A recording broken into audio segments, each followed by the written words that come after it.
Hello દોસ્તો, જય માતાજી। તો જુઓ, કાલે હું ફરવા ગઈ હતી, બહાર અંબાજી ગઈ હતી દર્શન। તો મારા વાળ તમે જોઈ શકો છો, જુઓ કેવા થઈ ગયા છે। તો હું વાળ ધોઉં તો છું શેમ્પૂથી, પણ હું કન્ડિશનર નથી વાપરતી, કારણ કે મારા વાળ બહુ જ ઉતરતા હતા। હવે મારા વાળ જતા નથી, આ તમે જોઈ શકો છો। એટલે મારા વાળ ગુચ્છા ને ગુચ્છા જતા હતા। તો મારે હેર પેક લગાવવો છે। તો આ તમે જોઈ શકો છો, મેં અહીંયા હેર પેક બનાવ્યું છે। આ છે સિકાકાઈ પાવડર, આ છે રીઠા પાવડર અને આ છે આમળા પાવડર। તો આ ત્રણેયનું મિક્સર આ જો આ રીતે મેં પલાળી રાખ્યું હતું। કાંઈ જ એમાં કાંઈ નાખ્યું નથી, ખાલી પાણીમાં નાખ્યું હતું। તો આપણે છે ને એને પાથીએ પાથીએ આ લગાવવાનું છે।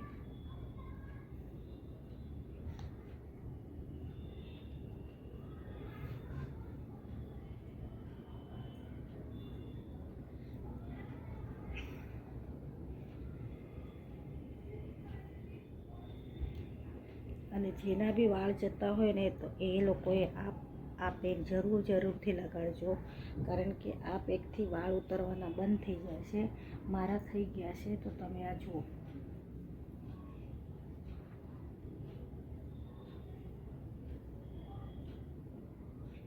અને ઠંડક બી લાગે છે, ગરમી આવી ગઈ છે, તો આપણને માથામાં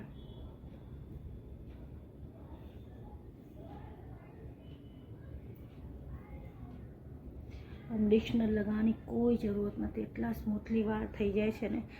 મેં કેમિકલ કરીને મારા વાળ છે ને ખરાબ થઈ ગયા, અને મારા વાળ ઉતરવા લાગ્યા। તો ડરના મારે હું હવે કંઈ કરતી નથી વાળ પર, પણ આ રીતે હું હવે આયુર્વેદિકનું હેર પેક લગાવું છું। મને હાથેથી ફાવે છે, તમને બ્રશથી જેમ ફાવે એમ લગાવો।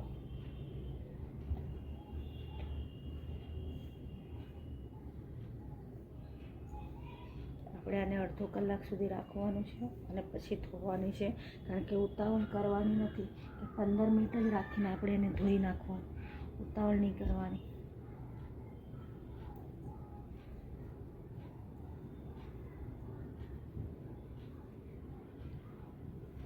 અને એનાથી વાળ બી વધે છે। મેં આટલા બધા વાળ કાપી નાખ્યા હતા, તો મારા વાળ તમે જોઈ શકો છો। હવે મારા વાળ કાપવા નથી, મારે વધારવા છે।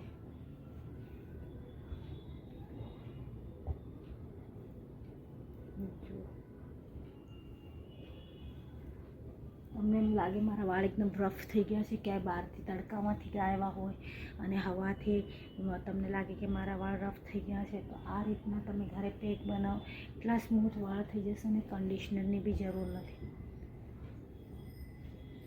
બહુ વાળમાં આપણે કેમિકલ લગાવીએ છીએ ને, પછી આપણા વાળ બહુ ખરાબ થઈ જાય છે, અને વાળ ખરે છે ને ટાલ દેખાવા લાગે છે।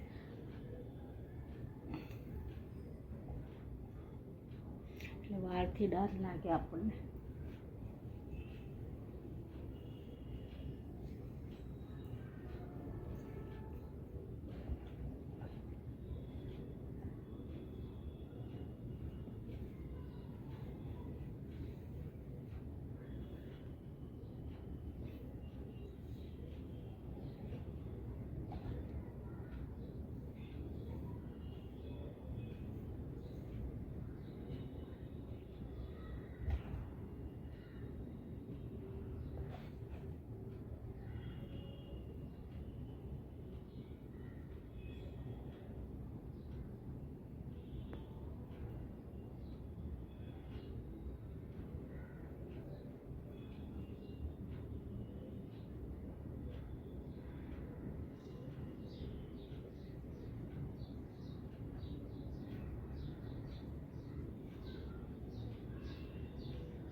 તો આ રીતે લગાવી રાખીએ, અને લગાડ્યા પછી આપણે આપણા ઘરનું કામ બી કરી શકીએ છીએ, અને એને અડધો કલાક સુકાવા દેવાનું, અને પછી આપણે વોશ કરી દેવાનું, એટલે આપણા બંને કામ થઈ જાય।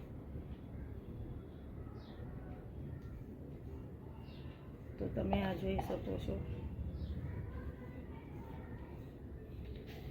આનાથી જલ્દી વાળ સફેદ બી નથી થતા, અને જેને વાળ સફેદ થવાનો પ્રોબ્લેમ છે તો મેં મારા એક વિડીયોમાં બતાવ્યું હતું કે લોખંડની કઢાઈમાં આપણે આ બધી વસ્તુ પલાળી રાખવાની અને એને 2-3 દિવસ 4-5 દિવસ સુધી એને રાખવાનું, કાળું થઈ જાય એટલે એ જ લગાવવાનું. તો તમે જોઈ શકો છો. બાજુ હવે આપણે જ્યારે ધોશું ત્યારે જોશું કે વાળ કેટલા સ્મૂથ થાય છે. तुम्हा भेटायाची गोडी नाव घेईन आवडी उभी चैतन्याची गुढी स्वामीनाथ डोळे भरुनी पाहता सुख लाभले अनंत दिव्य तेज धन्य गाथा स्वामीनाथ श्री स्वामी समर्थ जय जय स्वामी समर्थ सद्गुरु स्वामी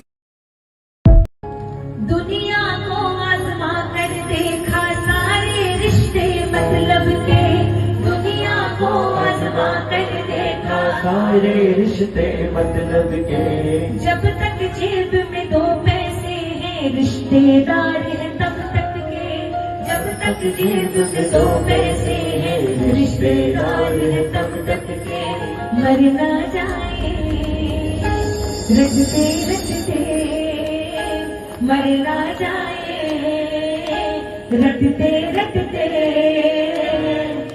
मेरी नहीं सुनते हो बाबा मेरी नहीं सुनते हो टूट गया हूँ सहते सहते टूट गया हूँ सहते सहते तुम क्यों नहीं सुनते हो बाबा तुम क्यों नहीं सुनते हो.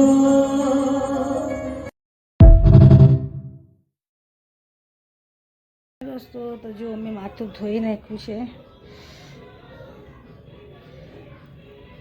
તમને બતાવું છું.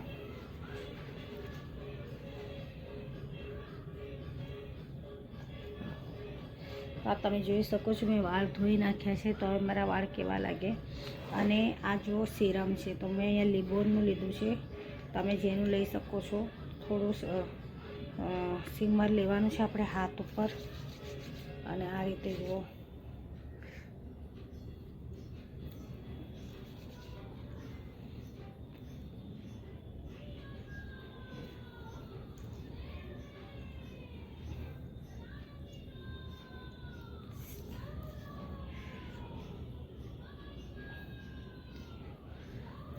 અને આ તમે જુઓ છો હવે મારા વાળ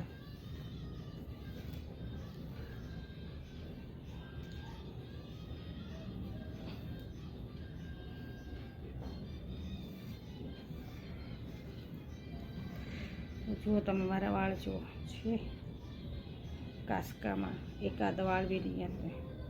તો અમારા વાળ આ રીતના થઈ ગયા છે. જુઓ વગર કન્ડિશનરે તમારા વાળ આ જુઓ છે ને એકદમ નરમ થઈ ગયા છે. આ ભીના છે એટલે. તો આ રીતના જુઓ કેમિકલ વગર બી આપણે આપણા વાળને સ્મૂથ કરી શકીએ છીએ. તો ઘણા બધા મોંઘા આપણે કન્ડિશનર લઈએ છીએ એમાં કેમિકલ હોય છે. તો કેમિકલ મુક્ત આપણે વાળ કરીએ. કારણ કે મારા વાળ વચમાં બહુ જ ઉતરતા હતા. મેં એનો એક વિડીયો મારા યુટ્યુબ પર બનાવ્યો છે. તો એમાં તમે જોઈ લેજો કે મારા વાળ પુષ્કળ પ્રમાણમાં ખરી ગયા હતા. જુઓ અહીંયાથી અને હવે આ ઝીણા ઝીણા વાળ જો આવી ગયા છે. હજુ બી અહીંયા થોડો ગેપ છે હજુ, પણ વચમાં મારા વાળ અહીંયાથી ટાલ પડી ગઈ હતી. તો કેમિકલી વસ્તુ ન વાપરતા વાળને જેમ જેમ આપણી ઉંમર વધતી જાય છે એમ એમ આપણા ફેસ ઉપર અને આપણા હેર ઉપર અસર થાય છે. એટલે આયુર્વેદિક બહુ સરસ આવે છે. તમે બી વાપરો, જુઓ અને તમારા વાળને સ્મૂથ કરો, સિલ્કી કરો અને વાળને સફેદ થતા અટકાવો. તો કેવું લાગ્યું મારો વિડીયો? છે માતાજી મિત્ર.